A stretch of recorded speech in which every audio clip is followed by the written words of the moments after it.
Duduk di sebelah kanan tuh bukan berarti ini Bapa, lalu ketika Yesus terbukalah surga, duduklah Yesus di sebelah sini. Bukan begitu. Makanya saya katakan, ketika kita belajar kekristenan, kita perlu mengerti budayanya Yahudi.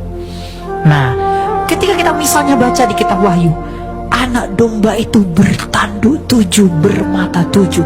Mungkin kita bayangkan matanya 7, tanduknya 7. Mungkin kita bayangkan begitu, hewan apaan itu? Padahal anak domba di sana Yesus. Apakah Yesus matanya 7? Atau tanduknya 7? Lebih seram itu dari yang lain-lain. Jadi, ketika Yesus duduk di sebelah kanan Allah seperti yang dilihat Stefanus martir pertama, artinya adalah sebelah kanan itu artinya adalah posisi tertinggi. Sebelah kanan itu artinya adalah kemuliaan. Jadi duduk di sebelah kanan Allah Bapa artinya Yesus itu mendapatkan kemuliaan yang tertinggi dari Bapanya. Makanya dia ditinggikan. Jadi ketika Yesus duduk di sebelah kanan Allah, itu bukan berarti dia duduk secara fisik, bukan. Tapi dia mengambil alih kerajaan dari Bapanya. Makanya dalam Matius 28 ayat 17-18 tadi kita udah baca bahwa segala kuasa telah diberikan kepadaku. Kapan Yesus ngomong begitu? Ketika mau naik ke atas.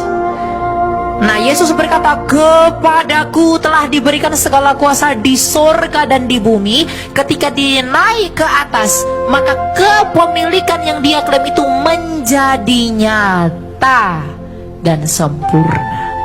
Jadi duduk di sebelah kanan jangan pahami seperti pemahaman orang Indonesia. Ketika Yesus berkata, anak manusia tidak tahu hari kiamat. Lalu apakah murid-murid bilang, oh enggak Tuhan, kau enggak mau aku dekat kau? Apakah murid-murid bilang begitu? Kau enggak tahu segala sesuatu, kau bukan Tuhan berarti. Ngapain gue panggil ke Tuhan? Apakah murid-murid ngomong begitu?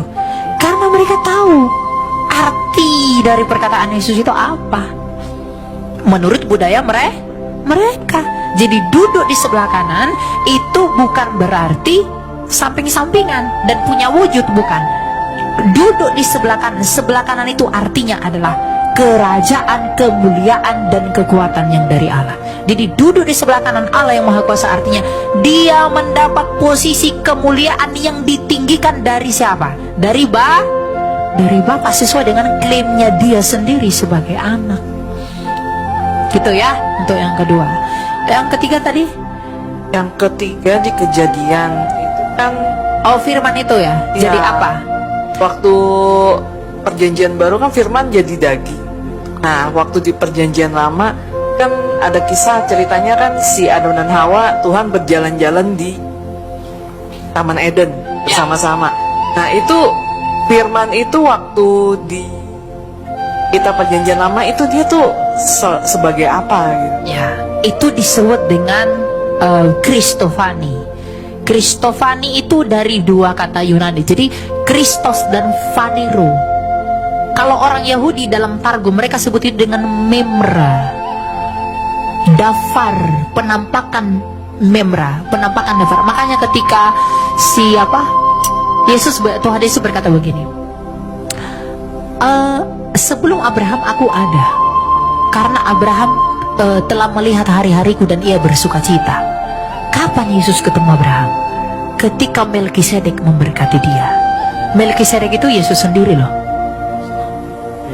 Itu penampakan Yesus. Makanya di dalam Ibrani 7 dikatakan ia tidak berbapa, tidak beribu, asal-usulnya tidak diketahui. Meskipun bapak-bapak gereja berbeda pendapat tentang si Melkisedek itu, tapi itu adalah Yesus sendiri. Karena di ayat terakhirnya dikatakan ia menjadi sama dengan anak Allah, menjadi imam untuk selama-lamanya. Dan Kristus adalah imam besar agung kita untuk selama-lamanya. Jadi dengan wujud apa Tuhan Yesus menunjukkan dirinya di perjanjian lama? Banyak. Tiang awan, api itu ada nggak suara? Ada. Itu firman itu. Ketika Hagar bertemu dengan Mal'ah Adonai, itu siapa? Yesus.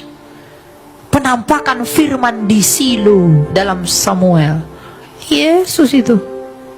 Makanya Tuhan Yesus berkata apa? Aku mengutus para nabi. Wahyu 22 ayat 16, aku mengutus malaikatku. Jadi itu firman.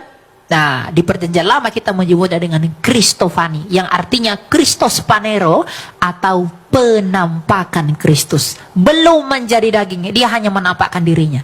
Dan di perjanjian baru dia seutuhnya menjadi daging.